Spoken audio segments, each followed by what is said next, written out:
What's happening, everyone? It's Abdallah here, bringing you guys another tips and tricks video for The Legend of Zelda Breath of the Wild. On today's episode, we are going to show you guys how to farm star fragments. We're going to give you an in-depth look of what you need them for, their different usages, and how to understand the moon cycles in order for you guys to get them. So, if you guys are excited for the tutorial, definitely smash that like button.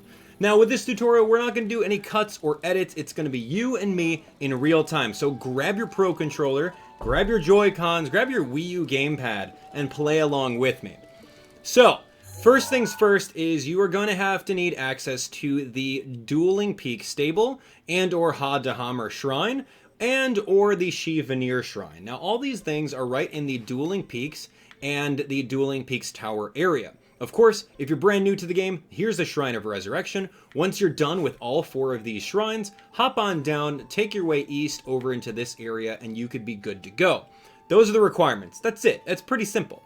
Now, of course, the big question is, what do you need star fragments for? These things are super rare. They're right over here. Mysterious stone fragment that fell from the sky looks like it would fetch a good price, but it can be used in certain recipes as well. Yes, cook with it, sure. No, don't even cook with it. Don't even do that. Although it does give you some really good duration on some elixirs and some food items, it's not worth it because these things are so rare. You want to use them specifically for leveling up your armor pieces. Now, if you guys have any of the amiibo, sometimes you have a chance of getting some pretty cool amiibo exclusive gear, such as the Cap of Time, Trousers of Time, Cap of the Wind, Tunic of the Wind, and some of the Twilight stuff, or even some of the classic stuff. So, all these items, if you want to level them up past level 1 and get them all the way to 4-star, you're going to need a lot of star fragments, and it's going to take a long time. But this is the fastest way of doing it, and I'm going to show you exactly how.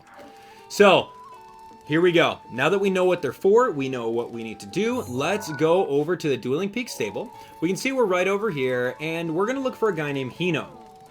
Hino is always standing in this general spot unless it's raining, then he's taking shelter.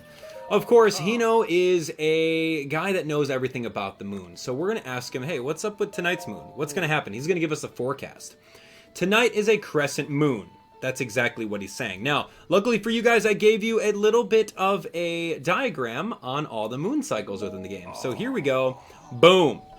This is the 8-moon cycle within Legend of Zelda Breath of the Wild. It starts off with a crescent moon, goes on to a 7-day moon. The 13th day moon, full moon is exactly what we're waiting for. Then it goes smaller moon, 3rd quarter, 26th day, and then new moon. So that's how the game works. Once it's done with the new moon, it'll start the entire 8-day cycle again. So let's speed up time by sitting over here. We're going to go to the night. We're going to spend 24 hours staring at this pot. No idea what happens to Link during 24 hours, but maybe he goes fishing or does something else. But I'd hate to be Zelda right now waiting on this guy. He's sitting there by a pot instead of helping you out. So I'm going to put this away. We're going to ask him again. So 7-day moon, as you guys can see, 7-day right over there. So it goes crescent, 7 days. So how many of you guys want to take a guess as to what the next moon's going to be? Any takers? The answer's on the screen. It's pretty easy. So let's go. We're going to click on night and we're going to do it again in real time, okay? No cuts, no edits. It's you and me. We're doing this together. We're in this together to figure this out. Okay. So, for all of you guys that have guessed 13th day moon, you guys are absolutely correct. We're going to talk to him just to show you. Put this away. Tonight's moon and 13th day moon. Ta-da! Looking good. So, now we're getting really close because according to our handy-dandy chart, the full moon is what we're going to be aiming for. Full moon is where the star fragments drop. So, we're going to go tonight. And we're here, okay? Full moon, we're set. It's about time, man. I need more of these things. So, full moon. It's nighttime. Hino, tell me the good news, man. Tell me the good news. We got lucky, too, because sometimes it rains. And if it rains, you're going to have to makeshift build another campfire. So, here we go. Tonight's moon, indeed, a full moon. Awesome. Awesome. So, now that there's a full moon, we can indeed warp over to our Dueling Peaks tower, which is right over here, the Shi Veneer Shrine. So, we're going to travel there. Now, we've got some pretty good RNG because in those 3 nights that have happened, there is no rain when we stop looking at the fire. There's a couple options that you can do. You can go inside, and if you're using this handy-dandy chart that I made for you guys, you can already tell what kind of moon is coming up next. So you can go talk to the guy inside the stable and then spend the night for 20 rupees. 20 rupees is nothing. And if you guys don't think that 20 rupees is nothing, then head on over to my tips and tricks playlist and watch the one where I can teach you how to get 280 rupees really, really quick within a couple minutes. So now that we're here, yeah, you're gonna spend the night and then keep on going. All right, so we're on top right in this general direction. We need to look this way, and we should be able to see the moon. Once the moon comes up, we are going to be golden. We're going to be finally golden, all right? So take a look over here, and you should see the moon coming very quick, because right around 9:30-ish is when the moon comes out, and we'll want to save the game once we see it. So come on out, my friend, calling the moon. Moon? Moony? Anybody? So, here we go. Moon. As you guys can see, it is coming up. We are absolutely going to click on save right now. Okay, the reason why we're saving is because we need to actually go to the home menu. And we need to exit out. So press the X button and close. So apparently, like every gaming session, there's something in the programming of the game that says like one gaming session equates to 1 star fragment. So you can't necessarily get so many star fragments if you are in one play session. So we're just going to end our session. We're going to restart right at this gigantic full moon. And we're going to click on continue and go back to West Necluda. And we're here. So fresh play session, just fine. We saved right at a full moon. And then now all we need to do is wait. We need to wait in the sky, and we're going to wait together, and I'll tell you guys a little bit more about star fragments and whatnot. It'll be you and me time. We like that. So, yeah, crescent, 7th day, 13th day full, smaller, 3rd quarter, 26th day new. If you guys maybe screen cap this, do something with it. I'll even pose. Feel free to screen cap that. And then you can just sit by the fire the entire time. Now, here's the deal. Now, a lot of people say, look in this general direction. If you look in this general direction, the star fragment will fall over here. Now, the reason why I don't like looking in this general direction is because it's too hilly. There are too many mountains involved with this. There's too many different elevations. So, let's say, for example, the star fragment landed right over here. It would be a pain in the butt to get to, because where are the places that you can warp to? Okay, well, you can warp over here, and then waste your time climbing the mountain, which will take forever. So here's the better idea. Let's face this general direction. If we face this general direction here, there's really no slopes. There's no mountains. There's nothing. So wherever you face is the way that the thing is going to, the shooting star is going to fall down. So we're facing this way. Make sure that you guys are looking into the sky, and you guys will be good to go. As you guys can tell, the timing, it's currently 10:20 right now.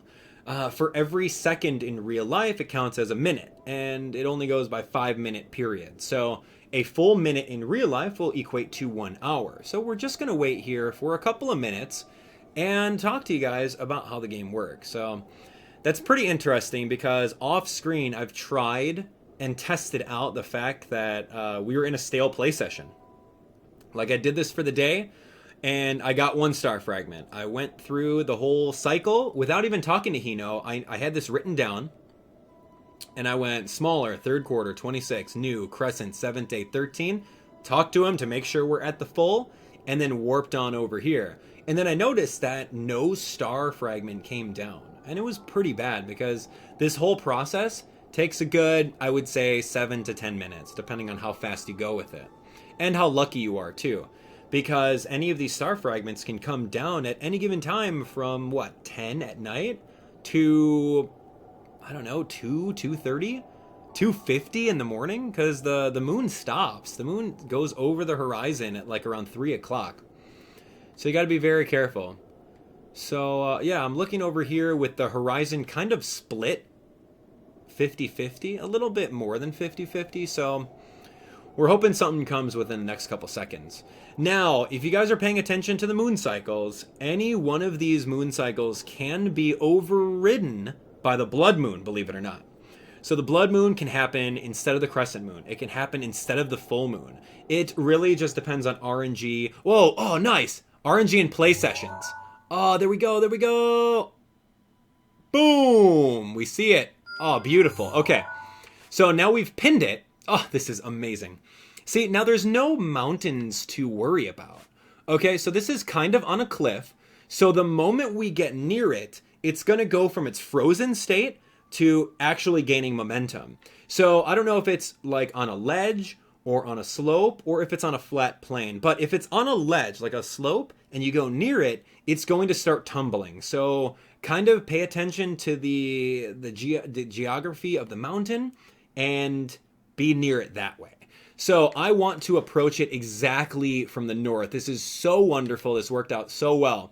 Now, you can absolutely warp. You can warp anywhere. So let's get rid of our little chart. You can warp from any one of these spots in order to go get it. So make sure that you mark it with the Sheikah scope so that you know exactly where it's at. Don't say, oh, well, I think it's in this general direction, so I'm going to go over there. No, don't do that because you don't want to waste your 5 to 10 minutes that you spent trying to farm this thing. So we're going to head over this way and go. We're going to go kata straight over there. Take it easy, Yahahai. We're going to hang out a little bit later. I got to reset my play session and then continue on. But yeah, fully understanding the moon cycles in the game is super fun. So, yeah. If the blood moon takes over your full moon, you're kind of out of luck. And you just have to do the whole 8-day cycle one more time. Just keep on staring at that fire. If the fire goes out via the rain, use a piece of flint, slash the flint, and you'll make a spark, causing that. Shoot a fire arrow, use a fire weapon. However you can spend the day is up to you. There's so many different ways. There's no wrong answer. So here we go. We are indeed going to run over that way. We're here. We're going to do a little bit of whistle running so we don't waste any of our stamina. And we're going to make it. We are absolutely going to make this. Not even going to pay attention to him. We need to go. Now, the music actually changes too. And you can see it's slightly on a slope. And there's a guardian. Great. Great. I'm not ready to attack this guardian. Although I could beat him up if I wanted to. And there's some bokoblins. Alright, so here we go. It's frozen. And you can hear the music change. And unfrozen. And now it's going to start moving a little bit. Okay, done. Boom. Star fragment. Got. Yes. Ladies and gentlemen, we have our star fragment. So, what we're going to do right now is we are going to save. Boom. And we now have 5 star fragments. Now, I did want to show you guys just how many different recipes star fragments are. So what we're going to do is, since we grabbed our star fragment, I'm so excited for it because this whole process, boom, like a 15-minute process. Well, I don't know. I'm giving you guys a tutorial, so maybe 10 minutes. Maybe a little bit less, depending on how fast you go. But this whole process takes a little bit. And there's so many different items within the game that need a star fragment in order to boost up to the next level. So we're going to go over here to my favorite Great Fairy Shrine. We're going to run on down. Ooh, man. And that sand is slowing us down. Ooh, look, fairies, yay. All right. We're going to click on Examine. We're going to talk to our good friend Terra. Hopefully she's not choking on any water this time. Well, sometimes. I guess that's it for my break. She's cute. She's always talking to me. Anyway. So if you have all 4 fairy shrines, in case you don't, I have a tutorial that shows you exactly where all the great fairies are. We can see that a lot of things require star fragments. In order to get the ruby circlet to 3 star, not even 4 star, you're going to need 1 star fragment. Same thing with the sapphire circlet. Same thing with the topaz earrings. Same thing with the diamond circlet. And any of the amiibo items. You can see the Cap of Time. I love the Cap of Time. That's my favorite Zelda game aside from Breath of the Wild is Ocarina of Time. I got the Cap of Time by tapping in my Link amiibo, and we're here. That's it. You need a star fragment along with some amber, and you can get it going. Same thing with this. Same thing with, well, kind of the same thing, but this is opal instead. Opal. And that's just getting it to level 1 star. Now, the Tunic of the Cap of the Wild, which is the end game stuff that you can get, is pretty tough because you need Ferocious Scale, Nidra's Scale, and Dinral Scale. But all these other items you're going to need star fragments for. So if you have a favorite Zelda game in the series and it's represented within Breath of the Wild via an entire gear outfit and you want to get it 4 star, Star fragment farming is the way to go. So I'm gonna go with Cap of Time. We're gonna do it. We're gonna spend a star fragment on it. Let's do it. Done. Give me that kiss. Love it. So we spent 1 star fragment on that. And now the Cap of Time, not only does it get a boost in defense, but we also have a 1-star rating on it. Yay, right? Yay. Anyway, so let's look at it again. So the Cap of Time is not... Oh, here it is. Boom. Okay, so if I want to get the Cap of Time to level 2, believe it or not, I'm going to have to go a little bit more amber and then 1 more star fragment. That's pretty insane. What do you guys think? Should we do it? Yeah, let's go. Let's go. Cap of Time is awesome. All right, understood. Here we go. Now we're going to see a different animation. She kissed her finger and then pokes you. Oh, man, I can't wait to see what, like, the 4-star is. Or, like, the 3-star. Okay, Cap of Time. Done. All right. Oh, man. We're spending all these hard-earned pieces. Now, right over here, I'm out of amber, but as you guys can see, you're going to need 15 more amber. You're going to need 1 more star fragment every time. So if you want this entire set, which I don't have, unfortunately, I wish I had the trousers. I wish I had the Tunic of Time. I don't have that, so I got to keep on tapping in my amiibo. But that's a lot of star fragments. Provided to get it to 4-star, you'll need 4 star fragments. 4 times 3 is 12. You're going to have to do this 12 times. Times Cap of the Wind, the whole wind set. The Twilight set. The Classic set. That's a lot of star fragments, man. That's going to take you some time in order to farm. So good luck with that, ladies and gentlemen. That is going to be the tutorial on star fragments. Don't cook them. Just use them to boost your armor set. The end. Oh my gosh, wow. So if anyone tells you it's a quick process, it's not. I mean, it's a 7 to 10 minute process in order to get that. But use my little figure that I showed you guys with all the moons so you know exactly when and when to stop cooking or when to stop spending time over there. So thank you so much for watching. We're going to continue on with even more tutorials with your help and support. If you guys have a suggestion on what tutorial you'd like to see, let me know in the comments and I'll definitely work on that. I want to give you guys all the information that I've learned throughout my entire process of playing the game and getting all 120 shrines so that you guys have a better and easier time playing through on your time. So you guys can continue watching the tips and tricks. Man, I'm tired. Tips and tricks playlist right here. Boom. Newest video on the channel there, recommendations there, and you guys can indeed click on that subscribe button so you guys don't miss anything from yours truly. We'll see you guys on the next tips and tricks tutorial. Take care. Thanks for watching.